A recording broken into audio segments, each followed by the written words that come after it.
ओम नमो भगवते वासुदेवाय। देखिए, मेगास्थनीज ने आचार्य चाणक्य के बारे में कहा था। सुनिए, देखो, चाहे कोई भी राजनीतिक दल या पार्टी का नेता यदि देश हित की बात नहीं करता तो सख्त सजा का प्रावधान होना चाहिए। देश हित ही सर्वोच्च है।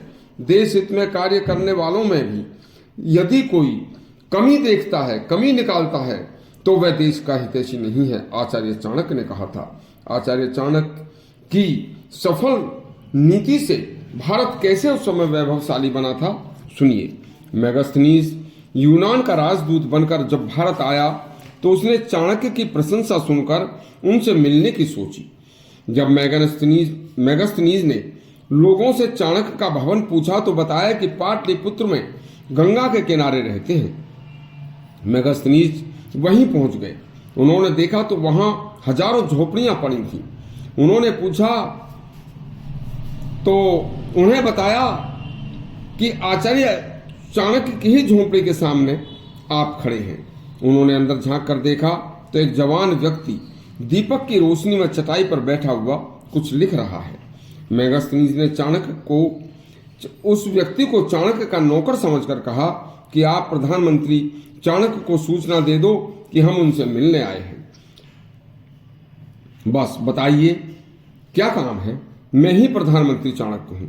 इतना सुनकर मेगास्थनीज गुम हो गए और तुरंत बोले कि मैं मेगास्थनीज हूं और मैं यूनान से राजदूत के रूप में भारतवर्ष आया हूं। आचार्य बोले, आपने जैसे ही हमारी धरती पर हमारी सीमा में जैसे ही प्रवेश किया था तब से ही अब तक आपकी पूरी जानकारी मेरे पास है।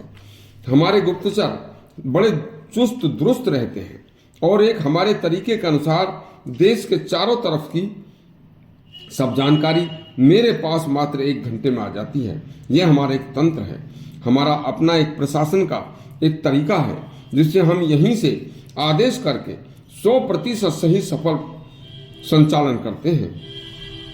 मेरे प्रशासन तंत्र में किसी दुराचारी को रहने की जगह नहीं है, इसलिए मेरे शासन में अपराध नहीं होते। मेरे शासन में विश्वास है, अच्छे कर्म ही हमारा लक्ष्य है।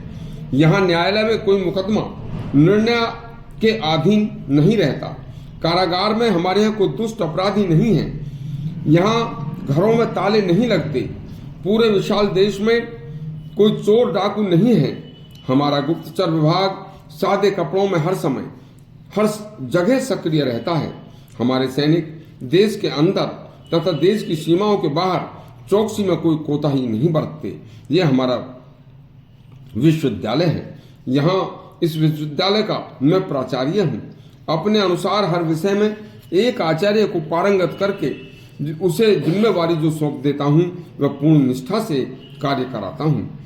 देशद्रोही व दुष्कर्मी को हमारे शासन में रहने की, हमारी पवित्र हवाओं में सांस लेने की, हमारी हवाओं को दूषित करने की कोई जगह नहीं है। देशद्रोही व दुष्कर्मी हमारे यहाँ सबसे बड़ा पाप है, इसलिए उनके लिए सख्त से सख्त दंड दिया जाता है, जिसके कारण पूरे देश में अमन और शांति का माहौल रहता है। कहीं कोई दुखी आपको नहीं मिलेगा।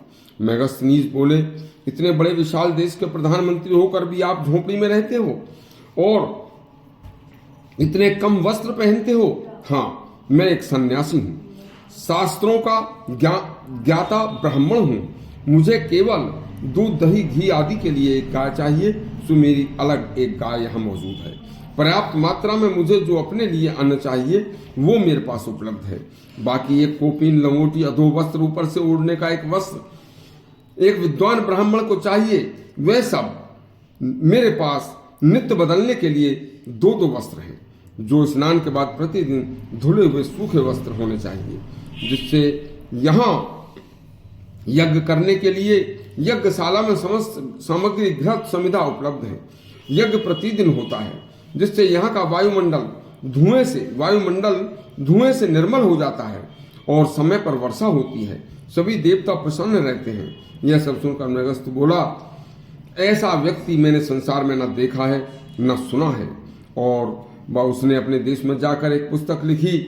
ऐसे महान विद्वान चाणक्य के कारण ही देश ने इतनी प्रसिद्धि पाई थी और आज देशद्रोहियों को उल्टा सम्मान किया जाता है। देश को बचाना है तो आचार्य चाणक्य की नीति अपनानी होगी। यदि आपको अच्छे अच्छे ऐसे ऐतिहासिक प्रसंग सुनने के लिए हमारा चैनल सब्सक्राइब करें और घंटी दबाएं। धन्यवाद।